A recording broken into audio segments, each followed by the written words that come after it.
Hi, friends. Hey, it is definitely the time of the year where we are all talking about what we are going to be growing this year in our gardens. Picking out varieties, looking at seed catalogs, all those fun things that help us get through this crazy winter that we're in.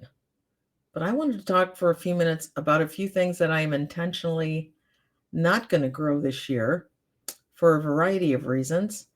Uh, First of which is eggplant. Now, I like eggplant. I don't love eggplant. My husband kind of really doesn't like eggplant. And matter of fact, if you were ever at our home in the summer, he will be trying to give you eggplant. But one of the reasons that I grow eggplant or have grown it is to make baba ganoush. Well, across the street, like well within walking distance, is a wonderful Middle Eastern, I'm going to call it a takeout, uh, fresh made, homemade, her baba ganoush. This is Lila's Catering on Mac Avenue. Her baba ganoush is maybe some of the best I've ever tasted. So I'm just not going to grow eggplant this year on purpose. The other thing is tomatillos. Love making tomatillo salsa, salsa verde, wonderful. I find that plants to be very sprawling.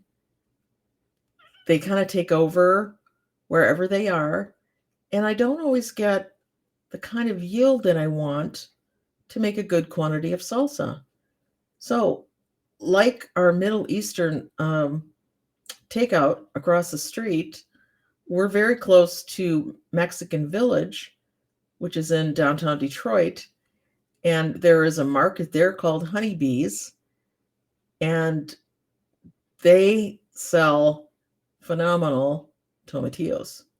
So this year, I will get my tomatillo stash for making salsa verde from honeybees. I will not be growing it in my backyard.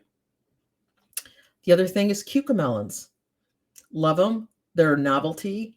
I have bags of them in my freezer because I think they are novel to use as ice cubes in the summer. Uh, I'm not going to give them, they again, once they start, they go everywhere.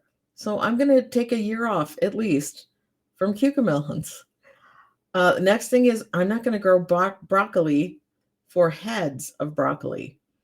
I am only going to be growing varieties of sprouting broccoli because the point with even a head of broccoli is you cut it into florets to use it. So why not just grow it as florets? That just seems, uh, I don't know, logical to me.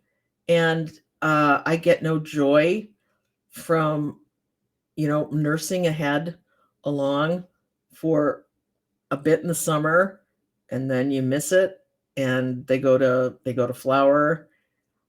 So I'm just gonna stick with sprouting broccoli versions. The next thing I may not grow is paste tomatoes. I usually grow about 26 plants of paste tomatoes. I was able to can a tremendous amount of tomato products last year. I'm not sure I need them. So if I happen to grow any, it won't be many. But I'm not saying I'm not growing tomatoes. I'm growing a lot of wonderful kinds of tomatoes. Maybe just not paste tomatoes. Next thing, and there's three more. Next thing is Christmas lima beans.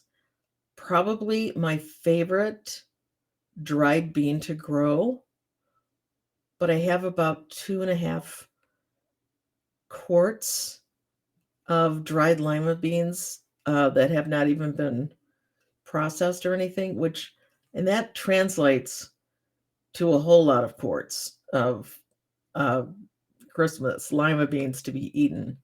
So I'm not sure that I need any this year. So I'm not going to grow any. Shelling peas. They taste delicious. They're crazy work. To get, like 5 peas, you have to shell I'm just not going to do it. I'm going to grow pea pods, snow peas, so that you can eat the pod. And I'm going to grow snap peas, which are also fully edible. You get the same flavor. And I will grow pea shoots as a microgreen, and it's all covered. The whole flavor of shelling peas. So I'm not going to grow those either. And lastly, I'm not growing sweet potatoes this year. I find it you have to have a lot of space to grow sweet potatoes in any capacity to make it worth your while. And I'm not going to give up that kind of space. So those are the, was it 6, 7, 8 things that I'm not growing this year. What are you not growing? And what is that going to give you room to add to your growing list? This is Audrey from Real Food Comes Dirty. See you later.